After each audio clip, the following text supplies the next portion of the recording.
ஒரு ஊரில் சிறந்த அறிவாளி இருந்தார்.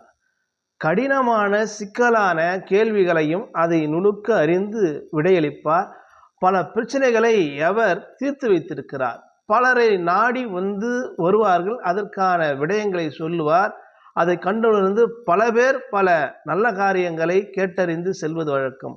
அந்த ஊரில் மெத்த படித்தவரும் பண்டிதரும் பாவலருமாக இருந்த அவர் உலகம் பூழும் நாடு போற்றும் அளவிற்கு அவருடைய புகழ் விரிந்து பறந்து கிடந்தது.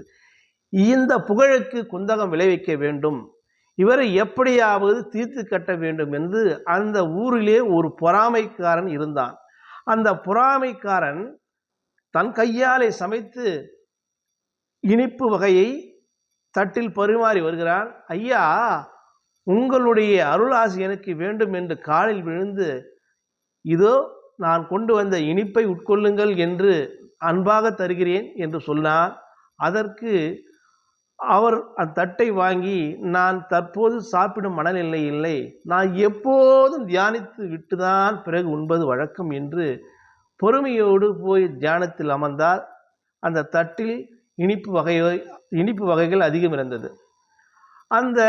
அப்படி இருக்கின்ற போது அங்கே ஜன்னல் வழியாக ஒரு எலி வந்து ஒரு இனிப்பு பலகாரத்தை உரித்து சென்று போய்விட்டது. இவர் கண்விழித்து பார்க்கிறான்.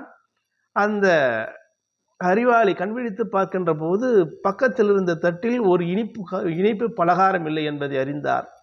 எங்கே சென்றிருக்கும் என்று பார்க்கின்ற போது சிதறிய அந்த எலியின் நடையிலிருந்து கவனித்து கொண்டே போகிறார். அந்த எலி உட்கொண்டு துடிதுடித்து இறந்து போகிறது.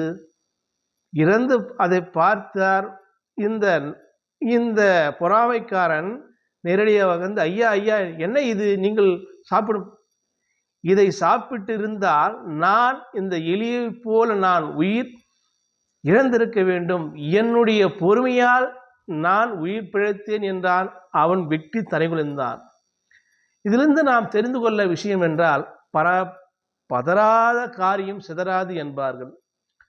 அமைதியும் தியானமும் நம்மை சுற்றியுள்ள ஆபத்துக்களை கூட நமக்கு அடையாளம் காட்டிவிடும். நம்மை சுற்றியுள்ள ஆபத்துக்களை கூட அந்த தியானமும் அமைதியும் பதற்றமின்மையும் நமக்கு நன்மையே தந்துவிடும் என்பது கதையின் கூற்றாக சொல்லி முடிக்கிறேன். நன்றி, வணக்கம்.